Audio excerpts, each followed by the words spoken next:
This is the POCO F2 Pro. I've been using this for 3 weeks. Let's find out if this is a worthy upgrade from its predecessor. So, let's go!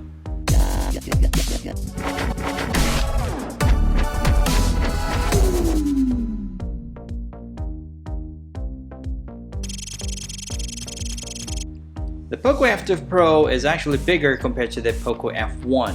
It's thicker as well, and of course it is heavier than the previous version. And at the top you will see that there's a receiver speaker which is quite thin because it is full screen, so it's quite neatly placed up there. The back is curved and it's made out of Corning Gorilla Glass 5. We have rounded edges, and this is a cyber gray color. And you can also see the flash and also as well as the 4 rear cameras from behind. And on the side we have the power button and the volume buttons. I like the color of the power button. And at the top we have the microphone, we have the 3.5mm jack, the IR blaster, and the pop-up camera. And that round thing on the pop-up camera is for the notification lights. Well, we don't have any buttons on the left hand side, we only have the antenna lines. And at the bottom we have the SIM slot, we have the Type-C port, we have the speaker, and the microphone. And for the SIM slot, it's a dual nano SIM, but you can't put any memory card in it. So this one is not expandable. And I like the way they save space on the SIM slot because it's like back to back. But it's kind of tricky if you put 2 SIM cards because the other side might drop.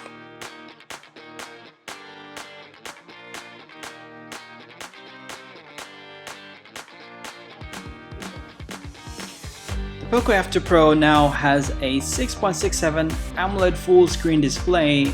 Full screen because you don't see the camera since it's a pop-up camera. It is a Corning Gorilla Glass 5 with a resolution of 2400 by 1080 Full HD Plus, and the brightness is 500 nits with a 60 Hz refresh rate. I was hoping that they have a much more higher refresh rate for this, and it is a TÜV Rheinland Full Care Display certification.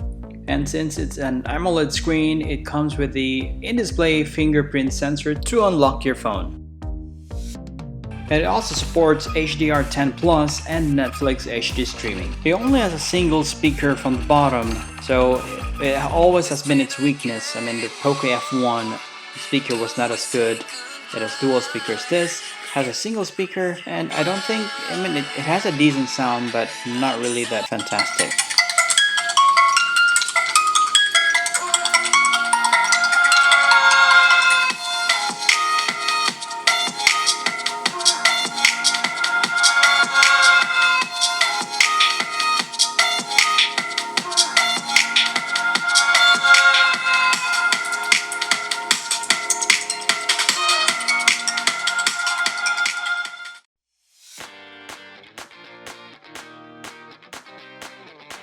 The POCO F2 Pro is on MIUI 11 and it has its own POCO launcher. It's also running Android 10.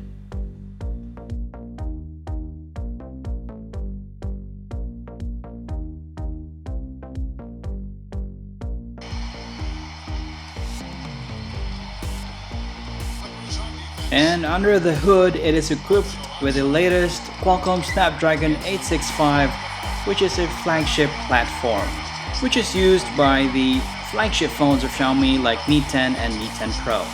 And it's also equipped with the Qualcomm Cryo 585 with 7nm process technology, which makes the processing more smooth. And it has an octa-core processor up to 2.84 GHz clock speed.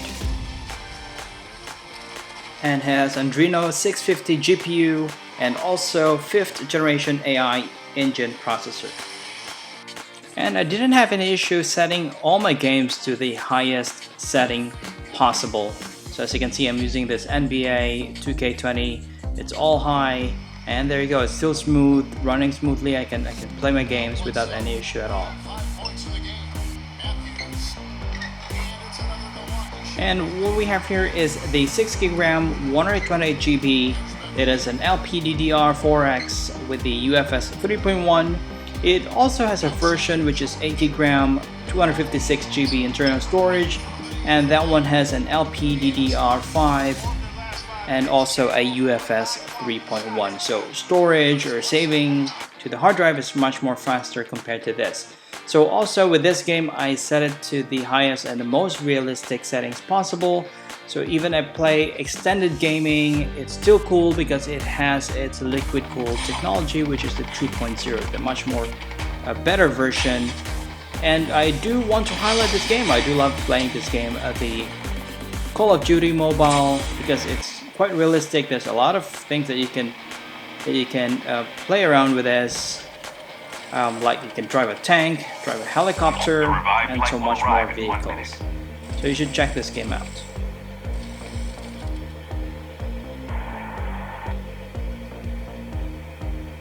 And this POCO F2 Pro has an impressive AnTuTu benchmark score of 548,021.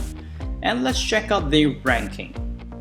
And based on the AnTuTu benchmark rank, the POCO F2 Pro is currently number 5. I mean, at least for this version. The Redmi K30, which is a Chinese version of this POCO F2 Pro, I think that is the 8GB RAM, which sits number 2, even much more better ranking compared to the Mi 10. So still number 1 is the Mi 10 Pro.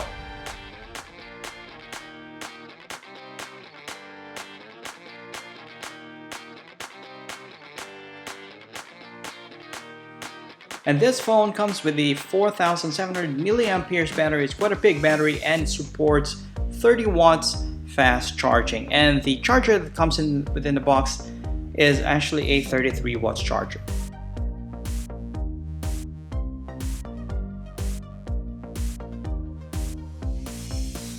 And one of the highlights of this phone are the cameras. So let's start from the back camera, which has four rear cameras. We have a 2 megapixel depth sensor. We also have the 64 megapixel main camera with a Sony IMX686 sensor. They also have the 13 megapixel ultra wide angle. It comes with a 123 degrees field of view and the 5 megapixel tele macro sensor. So let's check out these samples.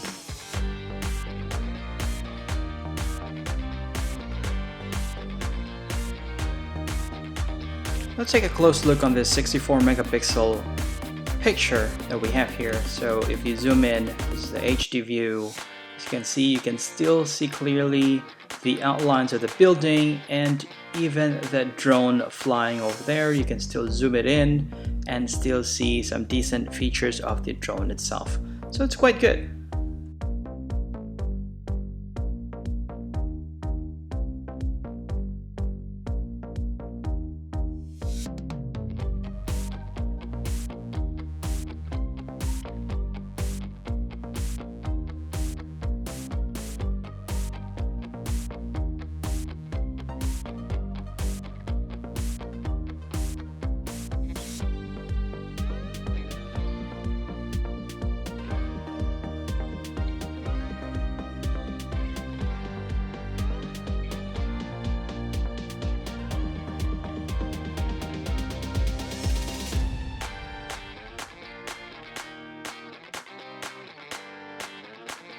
And the night mode 2.0 is also a very good feature on this phone. So as you can see, without the night mode and after the night mode, you can see the night mode has a better or clear or more natural lighting compared to the shot taken without the night mode. Taking macro shots on this POCO F2 Pro is actually kind of scary sometimes, especially if you're taking photos on insects. As you can see, this mint, you'll see a strand of fiber which is very hard to find when you're taking a normal photo. It is best that you use a tripod when taking a macro shot. Alright, taking videos, the 1080p 30 frames per second is a stable shot. I like its stability. It's like you're holding it on a gimbal, and it's also clear. But the 60 frames per second, it's also clear but not so stable as the 30 frames per second. And I like it because the 4K also has a stabilization with the 30 frames per second. So not only you can shoot 4K, and it is also super stable. But unfortunately the 8K, it doesn't have any stabilization at all, so it might be good that you use a gimbal if you're shooting 8K. And comparing it side by side, you will really can see the difference, especially that I'm walking with the phone. So also on the 4K, you will see the difference between the 30 frames per second and 60 frames per second in terms of stability. So comparing both of the 30 frames per second for the 1080p and the 4K, they both are pretty stable. But yeah, then again, 8K 30 frames per second is just too shaky. I'm not fond of selfie, but here are some samples. What's up, Xiaomi fans? This is the front-facing camera 20 megapixel of the POCO F2 PRO. And you can also play around with the slow motion selfie.